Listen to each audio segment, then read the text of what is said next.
Right now, on the anniversary of the shooting at a Middleton software company, local law enforcement officials are calling for gun control, including closing a loophole that allows people to buy gun parts online. And a News 3 Now exclusive, we're sitting down with the first responders who took down the gunman in the Middleton workplace shooting 1 year ago. From the Channel3000.com Alert Center, this is News 3 Now at 6. Thank you for joining us tonight. The Fitchburg Police Department is announcing reward money for help finding the person who shot and killed 17-year-old Shay Watson. The former Verona area high schooler was killed almost a month ago. No arrests have been made. According to evidence at the scene, investigators do not believe it was a random act. Madison area Crime Stoppers issuing a $1,000 cash reward for information that leads to an arrest and criminal charges. A separate GoFundMe page for reward money has now reached $3,500. Madison police have released this surveillance photo of a suspect involved in 2 recent burglaries where women were targeted. One incident happened early Tuesday when a woman awoke to find a stranger in her apartment. The second happened last month when a man broke into a woman's home and attempted to sexually assault her. Both incidents happened near the UW campus in the Langdon Street area. One was on Howard Place, the other on North Francis.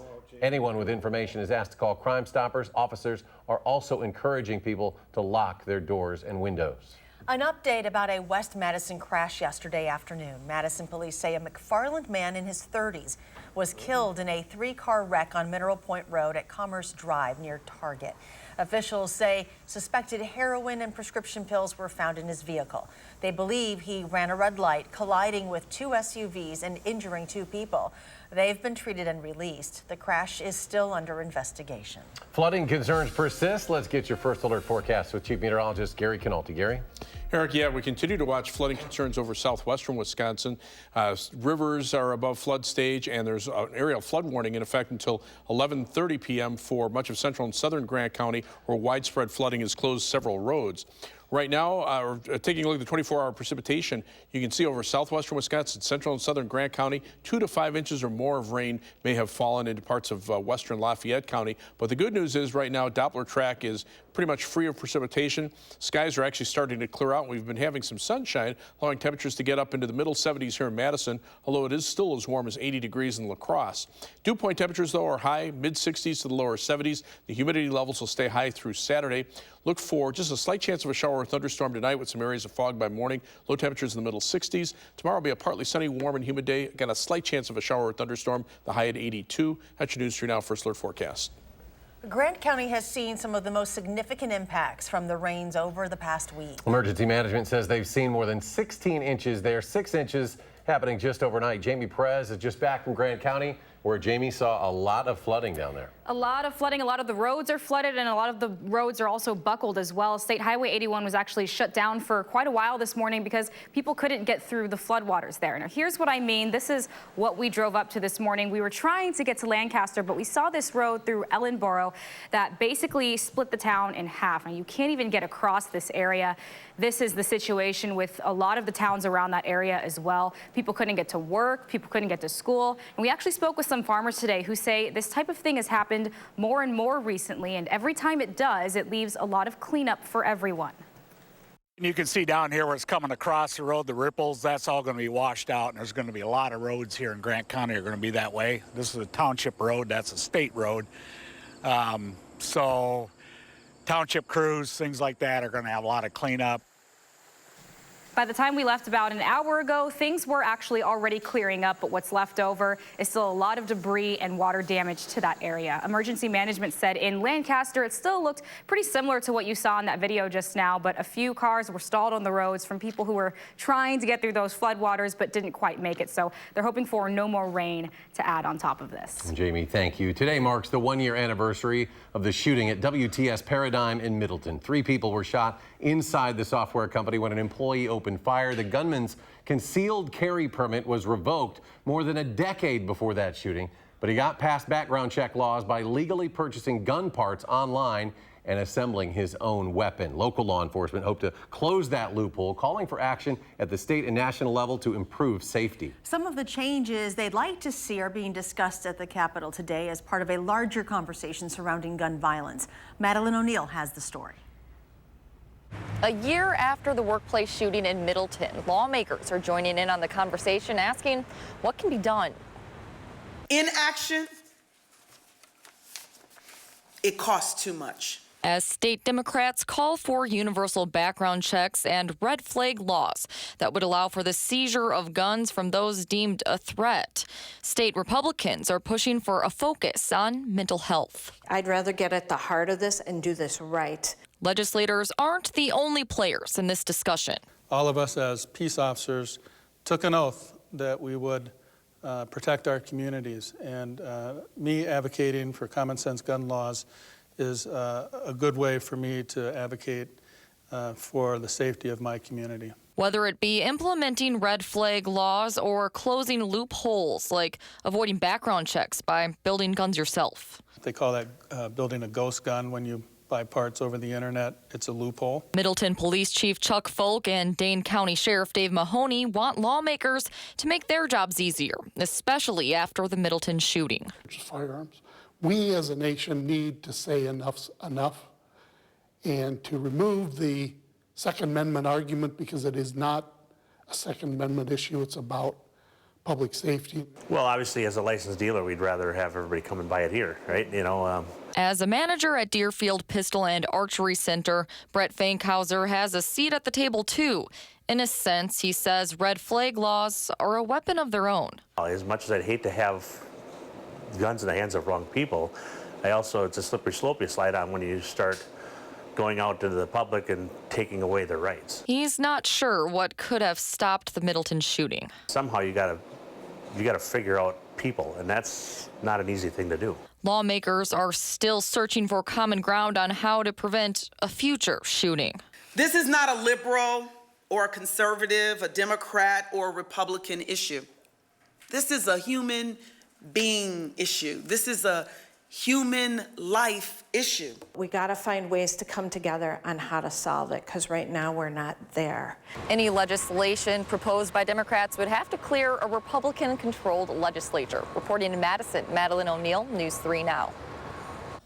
Today, Wisconsin Democrats are introducing gun legislation. In a news conference this morning, Governor Tony Evers and Democratic lawmakers announced the Red Flag or Extreme Risk Protection Order bill. While proponents acknowledge it's not the only solution to gun violence, they say it's a step forward in reducing gun-related homicides and suicides. But state Republicans worry it will infringe on Second Amendment rights. The consequences of inaction are too high, folks. So today, I'm once again calling on Republicans in the legislature to set politics aside and get to work on addressing gun violence in Wisconsin. I'm very concerned about people having their weapons confiscated unjustly. Honestly, I would rather see somebody get the mental health treatment they need. The red flag bill proposal comes a month after Democratic lawmakers proposed expanding background checks. If Republicans don't take up the bills, Evers says he may call a special session.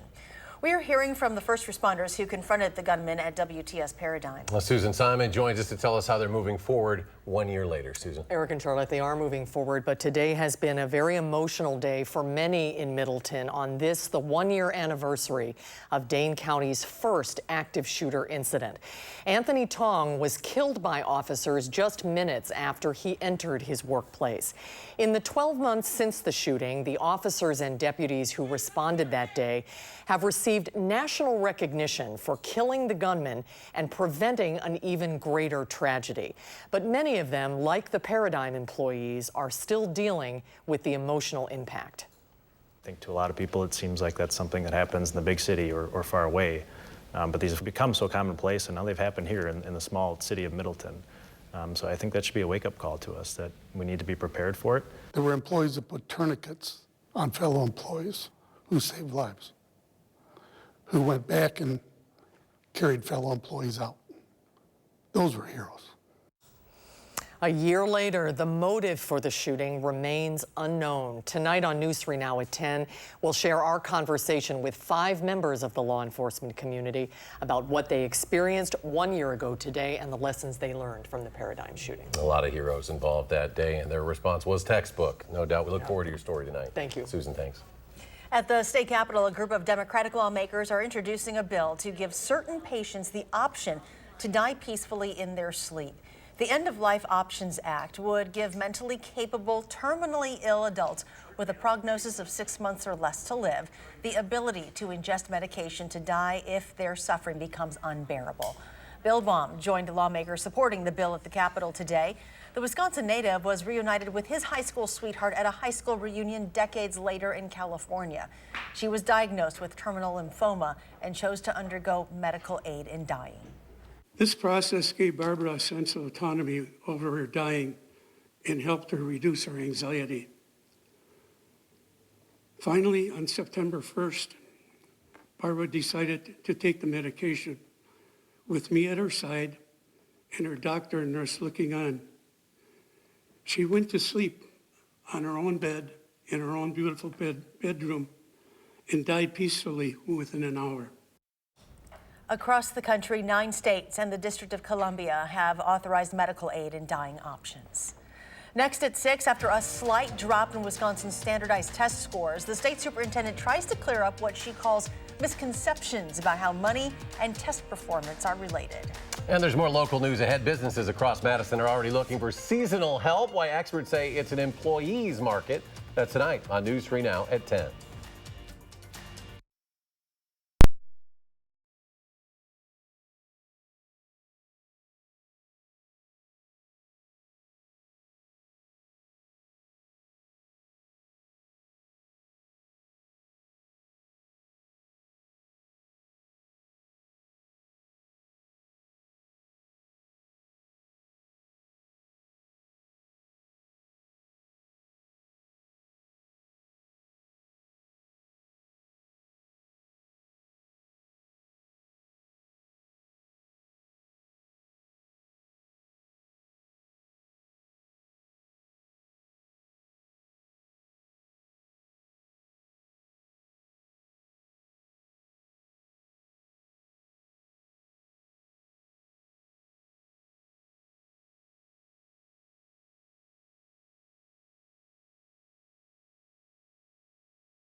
Today, patients and families at American Family Children's Hospital got a special visitor. Bucky stopped by to play games and give toys away as part of the Greater Bucky Open Family Fun Fest.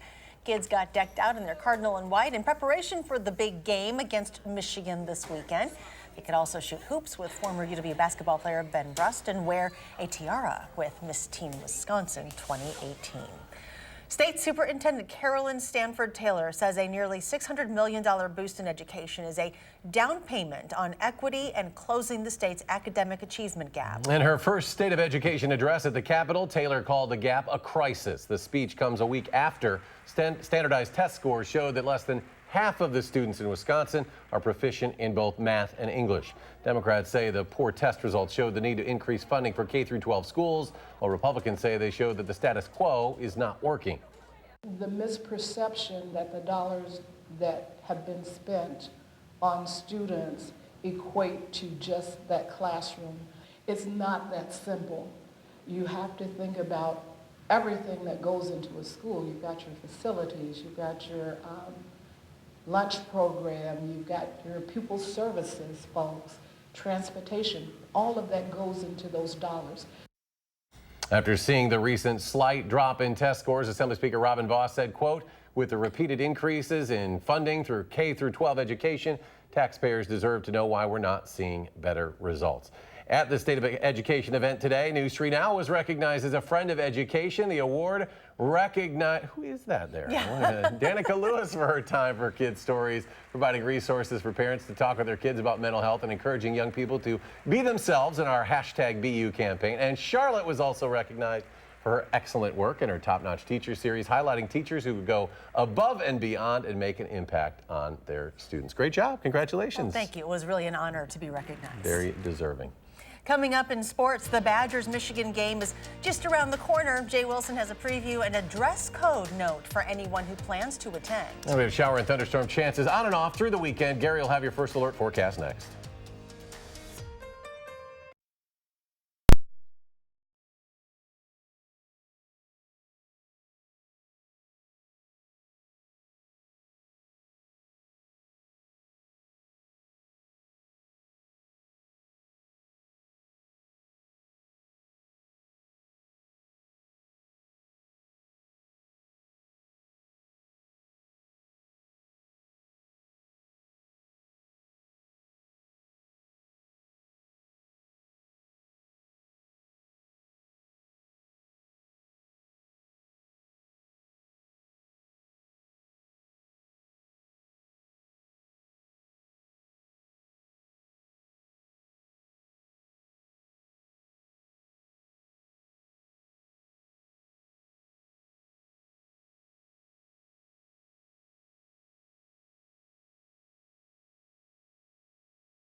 We're getting close to the halfway point in our Coats for Kids drive. We want to thank everyone who has helped us collect 1,219 coats so far. The deadline to drop off your seldom worn winter items is Saturday, October 5th, and you can bring them to any Clinky Cleaners location in the area.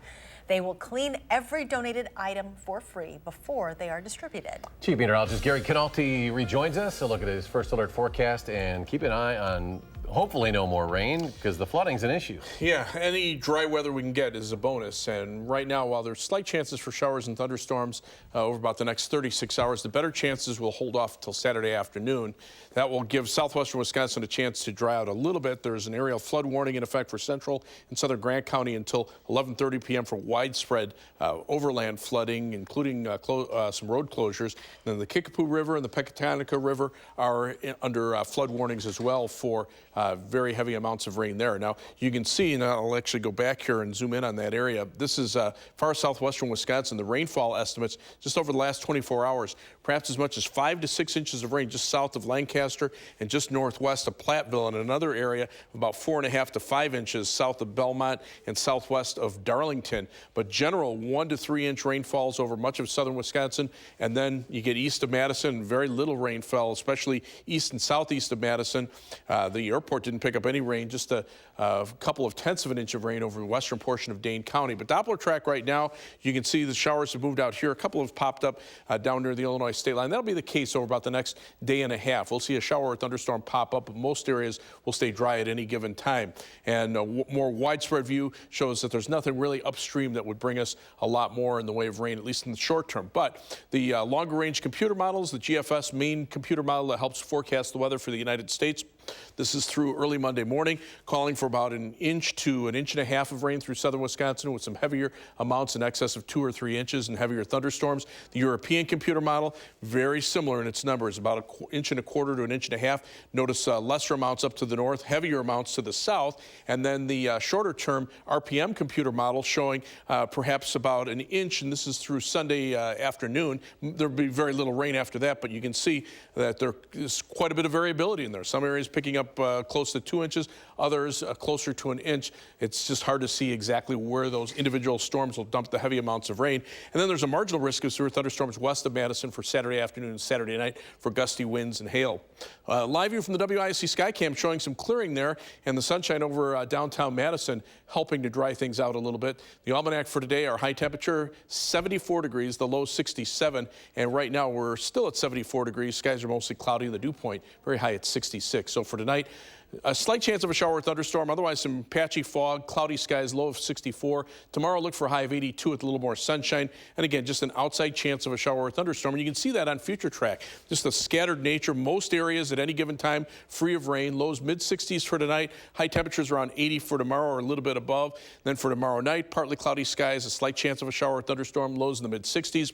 By Saturday, though, we start to see the better chances for showers and storms arrive in the afternoon. And by Sunday, we could be looking at anywhere from about half inch to an inch of rain with heavier amounts in some spots. 7 to 10 day forecast. You can see a break in the heat and humidity as we head into next week. Those temperatures dropping back into the upper 60s and lower 70s. It's only Thursday, but Paul Chris says he can't wait until Saturday. The story's coming up in sports.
It's pretty simple for the Brewers. Keep winning against lousy teams and you'll be in the playoffs somehow. The fourth and final game against the San Diego Padres is this afternoon at Miller Park. It's 2-1 Brewers, fourth inning, but Lorenzo Cain adds to the lead with his 10th home run of the season. That solo shot makes it 3-1. Cain later left the game with ankle discomfort.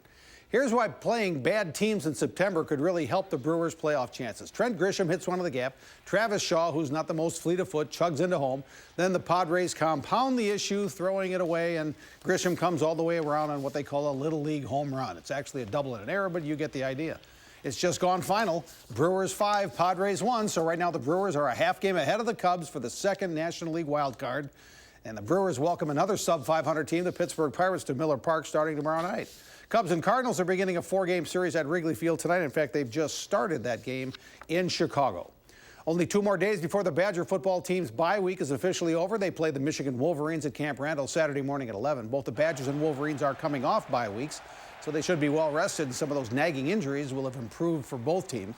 Badgers are 3.5-point favorites. Today, head coach Paul Chryst said he's excited Saturday's almost here. And obviously there's excitement, excitement to get playing again, excitement to start Big Ten play. Obviously, looking forward to playing a really good, well-coached team in Michigan. And yet, I like the way the guys are prepared, and we got to finish that up, and looking forward to Saturday. The Packers did some roster tweaking. They officially announced the trade of Trevor Davis to Oakland for a 6th-round draft pick. They also brought up tight end Evan Bayless from the practice squad, so he's going to wear number 88 for the Packers Sunday when they play the Denver Broncos at Lambeau Field at noon. Tonight at the UW Fieldhouse, the Badger volleyball team begins a unique weekend. They'll have a match against Washington here tonight, then play another match at Washington Saturday. What's unique also is that the 9th and 10th ranked teams in the country are going against each other. But that's a trend in women's volleyball. Last night in Lincoln, Nebraska, number 1 ranked Huskers played number 2 ranked Stanford, with the Cardinal winning in 4 sets. Now, unlike college football, you'll see a lot of highly ranked matchups in volleyball, because if you lose, your season isn't shot. Our sport has never been better, and the top teams have never gone at each other as much as what they are right now. It's got to be so entertaining. That's where our sport is different from football, is that you can go out there week after week, go against the best, and learn about yourselves without throwing out the window a chance of being there at the very end. This week's Prep Mania High School football game of the week is undefeated Verona at 1-loss Sun Prairie. We'll have that game live on our website, channel3000.com, 7 o'clock Friday night. And if you go to the Wisconsin-Michigan football game Saturday, the Badgers are trying to have fans stripe out, meaning some sections should wear red, some should wear white. Here's a graphic that shows which sections should wear which color. It'll be an interesting human experiment to see how many of the 80,000 fans will actually do that. So there's going to be a little maize and blue thing down in the corner. Tiny little. Yeah. That'll be very small. Yeah. Just a few. Gary, quick final. We're out of time, aren't we? We'll be back. We'll have more updates tonight on News 3 Now at 10. Have a good evening.